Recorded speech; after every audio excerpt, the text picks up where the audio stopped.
Got his hand.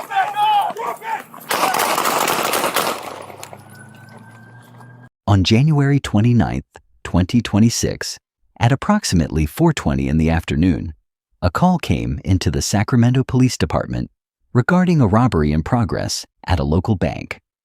These are the security recordings from inside the building.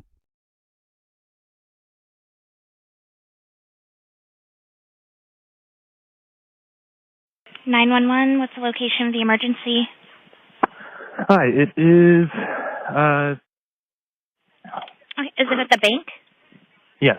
Okay, what's going on? I believe there's a robbery in process. What exactly is happening? Hello? Yeah. What exactly is happening? Alright, so there's a Caucasian character, backpack, had a lot of clothes on, just took them off. He just went on the back side of the building towards Response Road. He has a back tattoo on the lower end. Was wearing a blue long sleeve when I saw him, a green jacket when I saw him, backpack black. He is walking towards the direction of the fire station right now. Okay, what did he do? He robbed the teller line. How did he rob it? What did he do? Well, I was outside when this happened, so I don't have answers to that right now. Well, the employees hit the alarm. How old did this person look? Maybe late 30s, early 40s maybe. Or just really rough, late 20s. About how tall? About 6 foot. Thin, medium, or heavy build? Say again? Is he thin, medium, or heavy build? Average.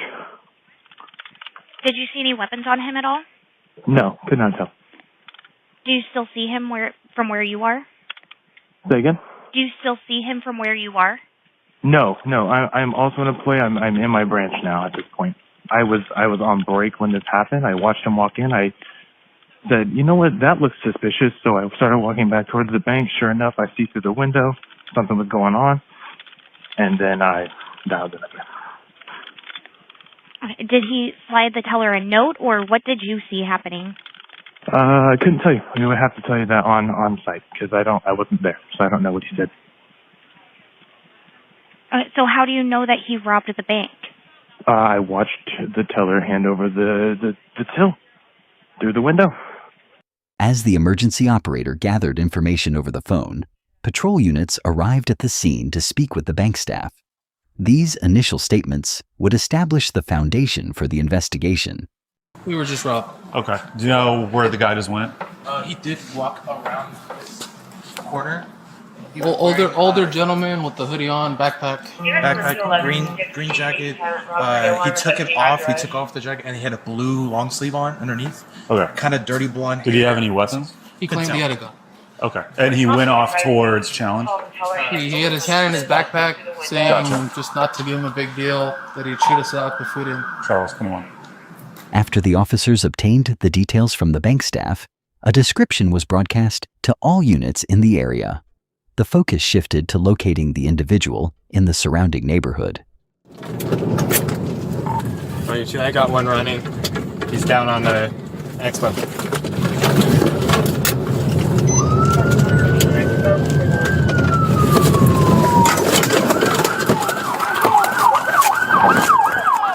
Get on the ground now! Get on the ground! Put it down!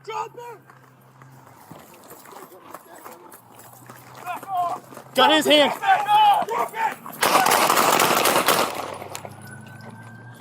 Charles, 24 shots fired, 1 down.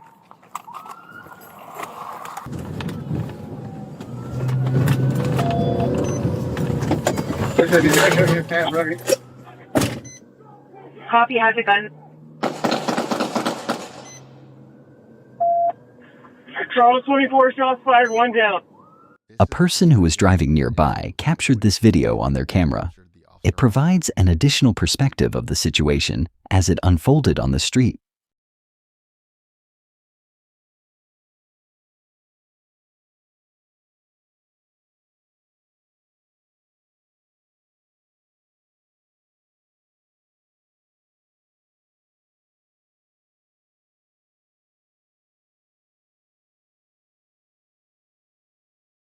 God, do we have any? Hey, pack this. Do we have any? Here, here. Ball that up. Make a big ball. No. Ball it up. Ball it up. Okay. There you go. Start shutting us off. One after another. One finger after another. Tight. Keep going. You're good. Keep packing. Just use the whole thing. You're good. You're gonna have to keep pushing hard with the fingers. You're good. Oh, wait, check that side right there. Yeah, right here. Multiple GSWs. You have more, God. The suspect was transported to a local hospital where medical staff later pronounced him dead. There were no physical injuries reported for any officers or civilians who were present during the incident. This outcome marks the end of a rapid and tragic series of events. When an individual claims to have a weapon and then points an object at the police, the situation changes in a heartbeat. The investigation into this shooting involves multiple agencies to ensure that all policies and training standards were followed. From a legal perspective, the actions of the officers are judged based on the information they had at the time of the confrontation. They were responding to a reported armed robbery where a person threatened to shoot.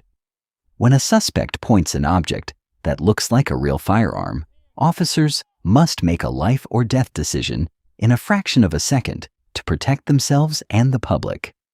Even though the weapon was later determined to be an imitation, the threat felt real to everyone on the scene. This case highlights why body-worn camera footage is so important for transparency. It allows the community to see the intense pressure and the speed of the events as they happened. We must consider how these types of incidents can be prevented in the future. What is your perspective on this interaction? Do you believe the officers had any other options when the suspect turned toward them with the object? Should there be stricter regulations on imitation firearms that look identical to real weapons? Please share your thoughts in the comments below as we value an open and respectful discussion on these difficult topics. If you found this analysis helpful, please subscribe to Blue Line Raw and click the notification bell. Your support allows us to continue providing in-depth coverage and educational content regarding law enforcement interactions. Thank you for watching.